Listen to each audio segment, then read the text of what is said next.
So yesterday, when I Googled how to manage difficult employees, I got about 53 million hits. Yeah. Has anybody here ever Googled how to manage difficult employees? Yeah. When I Googled Beyonce, I got about 18 million. And I know that search results vary from day to day, sometimes pretty dramatically, but I'll confess that I was surprised by that spread. It does tell me, though, that there's quite a lot of interest in this topic, or need for this topic of how to manage difficult people. So here's what's interesting to me about many of those results. They focus on the employee, sort of who they are, what motivates them, what a manager should do to get them to behave differently, right? So the focus is outward. It's on handling that other person. I think that's the wrong place to focus. And I want to suggest that it's actually not your job to manage other people, even when they're difficult. And I want you to consider instead that when you're faced with a difficult person or a challenging team or whatever, that your primary job is not to focus outward, but to focus inward and to manage yourself effectively in 3 key areas. And I would suggest that it's what can make or break the success of or the outcome of the situation, much more than any tip or technique or anything like that you use. So this is about how do you manage that resource, that primary resource that you've got. So not long ago, I was working with a leader who was really struggling in a new role. So I'll call him Roger. No Rogers in the room, are there? No? Okay. Roger had had years of success in previous positions, so he was not an unseasoned, inexperienced leader. But despite that, he was really struggling, and things were not going smoothly with his new team. Roger complained that people didn't follow through on decisions, so they would come to agreement and then the work didn't happen. Familiar with that? Yeah. He said that people reacted negatively to his new ideas and initiatives. And for their part, Roger's team complained about his tendency to try to sell them on his ideas. People reported that he didn't listen so well. So when we first started working together, Roger had the same focus as many of those Google results. He was focused outward on getting his team to do what he wanted them to do. And so the first thing that we did was to shift his focus inward. And I asked him to start paying very close attention to what it was he was actually doing in his interactions with his staff, and what results he was generating with those actions. And when he looked closely, Roger began to see that people thought that he was trying to sell them on his ideas, because he actually was trying to sell them on his ideas. It was the truth. And he discovered that underneath everything, he believed that his ideas were the best, and that it was his job to get other people to buy into them. And it wasn't working so well for him with this team. So once he had a clearer picture of what it was he was doing that was not so effective, Roger and I started working on developing his ability to focus inward and to manage himself rather than managing others. So what do I mean by that exactly, managing yourself rather than managing others? I'm suggesting to you that when you're faced with a difficult person or any challenging situation, that there are 3 key areas where you need to be able to effectively manage yourself. First, you have to be able to take clear stands. And here's the catch: without any steamrolling, without any sugarcoating. So second, you need to be able to stay genuinely connected to other people, even when they're challenging. And third, you need to be able to manage your own reactivity.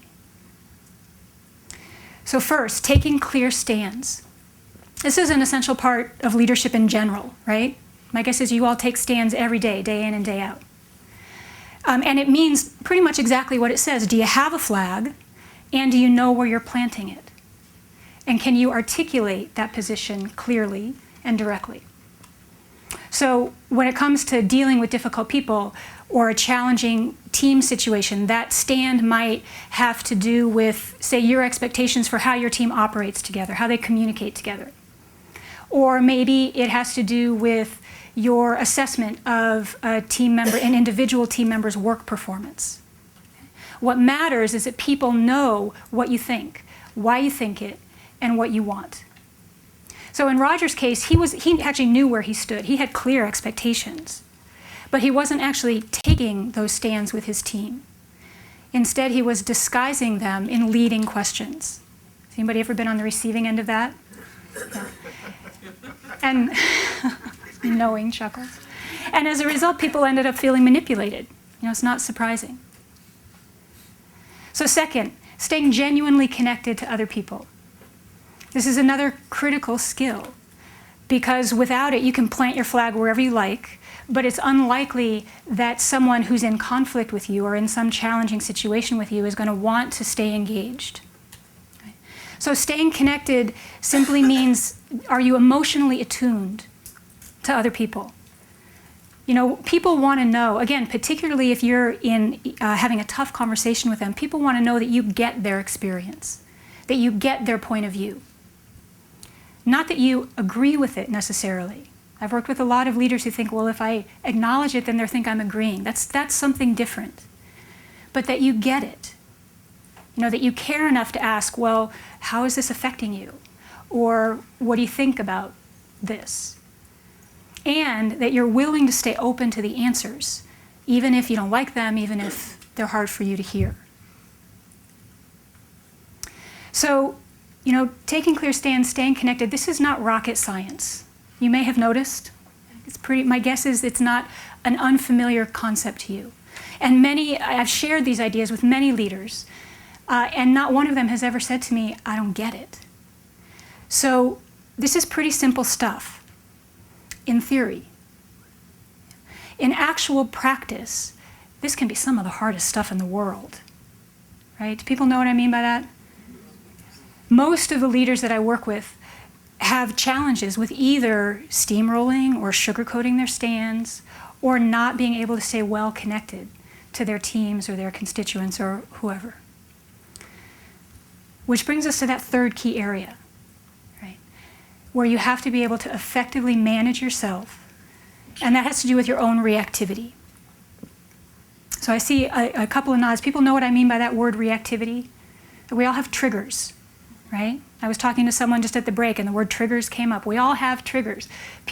Certain types of people, certain types of situations that tend to raise our anxiety or our blood pressure. Right? Sometimes both. Those are the worst.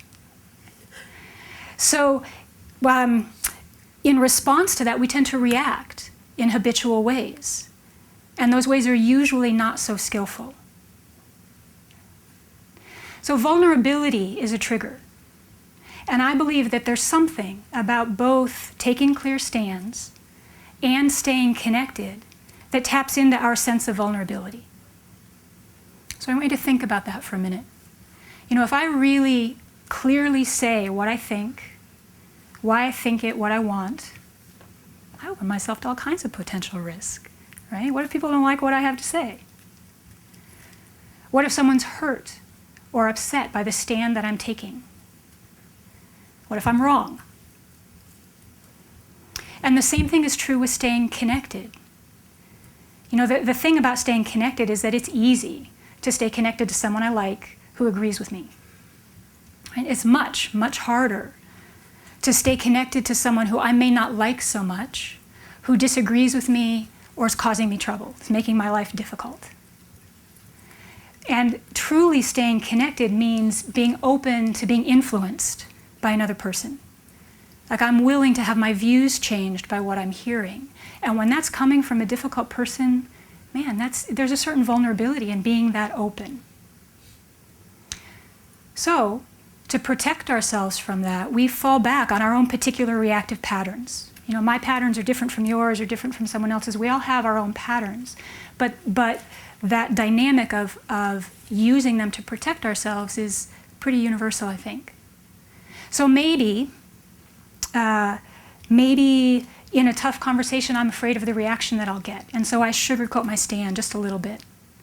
That's actually my personal pattern. I'll confess. Or maybe, when someone I don't like so much says something challenging to me, I get defensive. And so I just keep repeating my position, and I don't truly engage with that person. Or maybe my pattern is to give up my position altogether, and I pretend to agree in order to smooth over a difficult conversation. So I want to pause here and stress that these things are not trivial. You know, how we react to difficult people, difficult situations is deeply rooted in our nervous systems, in that fight, flight, freeze response that kicks in automatically, we don't have any control over it, when our system feels threatened or challenged. And unless we're able to manage that automatic response skillfully, we can't take a clear stand or stay connected. So I want to do an exercise with you to give you a taste, an experience of what I'm talking about here. So I want you to think of a time when you found yourself reacting to a difficult person or to a challenging situation. Okay? So maybe it was with a member of your team. Maybe it was with a colleague. Maybe it was with one of those funders that Vu talked about this morning. Maybe it was with a family member, right? Our most beloved, challenging people. Yeah, my 6-year-old triggers me 10 times a day, minimum. Right? So think of a time when that was true for you, where you found you were triggered, and you found yourself either fighting or fleeing or freezing, even just a little bit, even subtly. So everybody got something? It's not hard for you to reach, you don't have to reach too deep to find something, right? So for the next few seconds, I want you to relive that experience as vividly as you can. So really put yourself in that moment. So where were you? Who was there? What was said? What you were thinking and feeling. It can be helpful sometimes to exaggerate what you're noticing in yourself so that you really get a sense of this. Okay? So now stop. And now notice what is true for you in your experience in your body right now. So what are you noticing about your head and your neck? About your shoulders and your chest? About your arms and your abdomen? So I've done this exercise with a lot of people, and here's what I typically hear at this point. Well, I'm noticing that my shoulders are up and my neck is tight. My arms and my chest are kind of tense and a little bit contracted. I'm noticing I can't feel my breath in my belly. It's all from here up. And my jaw is tight. So I'm curious, how many people are noticing something similar to what I'm describing? Okay. So now exaggerate it even a little bit more. And then I dare you, try to take a clear stand or stay connected with this body. It's not so easy, right? So set that situation aside for a moment. We'll come back to it. I want to talk you through a brief process, 3 steps. The first thing I want you to do is to come to a position that's as upright and dignified as possible. So you might need to move forward or back in your chair. You know, you can keep stuff on your lap if that works, but I want you to find a posture where your head is balanced over your shoulders are balanced over your hips, your feet are flat on the floor. And then I want you to let your breath support this posture. So you can imagine that your inhale is traveling up your spine, extending your neck out through the top of your head, and then exhale is softening down the front of your body. So one more time, inhale, traveling up your spine, lengthening, extending your head towards the sky. Exhale, softening down the front of your body. Second step, if we had instruments sensitive enough to measure the heat coming off our bodies, we'd have a circle 360 degrees around us, right? So I want you to imagine that circle, and I want you to make it a little bit bigger. So about 18 to 20 inches out, front and back, left and right, above and below. If you like, you can imagine that circle's filled with light or color, and you're balanced in the middle of it.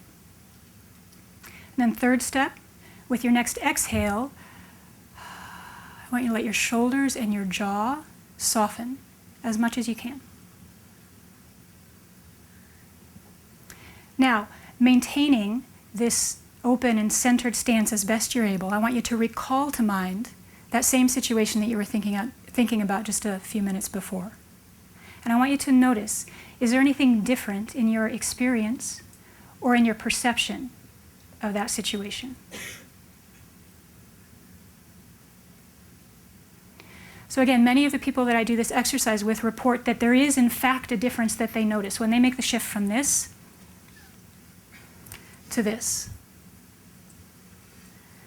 I hear people say things like, you know, I have a bigger sense of perspective. It just doesn't seem that serious anymore. Or something like, you know, I think I can appreciate the other person's point of view just a little bit more. I get where they're coming from, and I wasn't willing to see that before. Or, and this is my personal favorite, you know, I see some possibility for an action that I could take, something I could do that I think might make a difference. And I was blind to that. So this exercise, those 3 simple steps, it's a very simple tool that can really be the key to managing your reactivity, particularly when you're faced with a difficult person, so that you can take a clear stand and stay well connected. So in Roger's case, in our work together, he learned that when he got frustrated with a team member or with his team as a whole, he would begin to convince and cajole them. That was his pattern, right? And as he worked with this exercise over time, he got better and better at catching himself in the act. So he would notice when he started to convince, and he could pause and physically recenter himself in the way that you just did. And from there, he could much more calmly take whatever stand he had to take, and at the same time be curious enough to stay connected. And toward the end of our work together, he said to me, you know, I hear myself saying all the time now, here's where I stand on this. And what do you think? And not surprisingly, he was getting better results. Like his team was all of a sudden not quite so challenging. So next time you're faced with a difficult person, I want you to try this. Don't focus on what can I do to get them to behave differently. Ask yourself, how do I need to be behaving differently? And to really assess honestly, am I taking a clear stand here? No steamrolling, no sugarcoating. Am I truly connected to this person? And if the answer to either of those is no, then, well, so what's triggering me here? How am I being reactive? And what do I need to do to manage that so that I can stay centered and act skillfully? So that's the true foundation of being effective with difficult people. And as other speakers have done, I want to leave you with a challenge. And that is that my assumption is that you're all okay at this, at least, right? You wouldn't be where you are if you weren't okay at taking stands and being connected. But there's a huge need out there.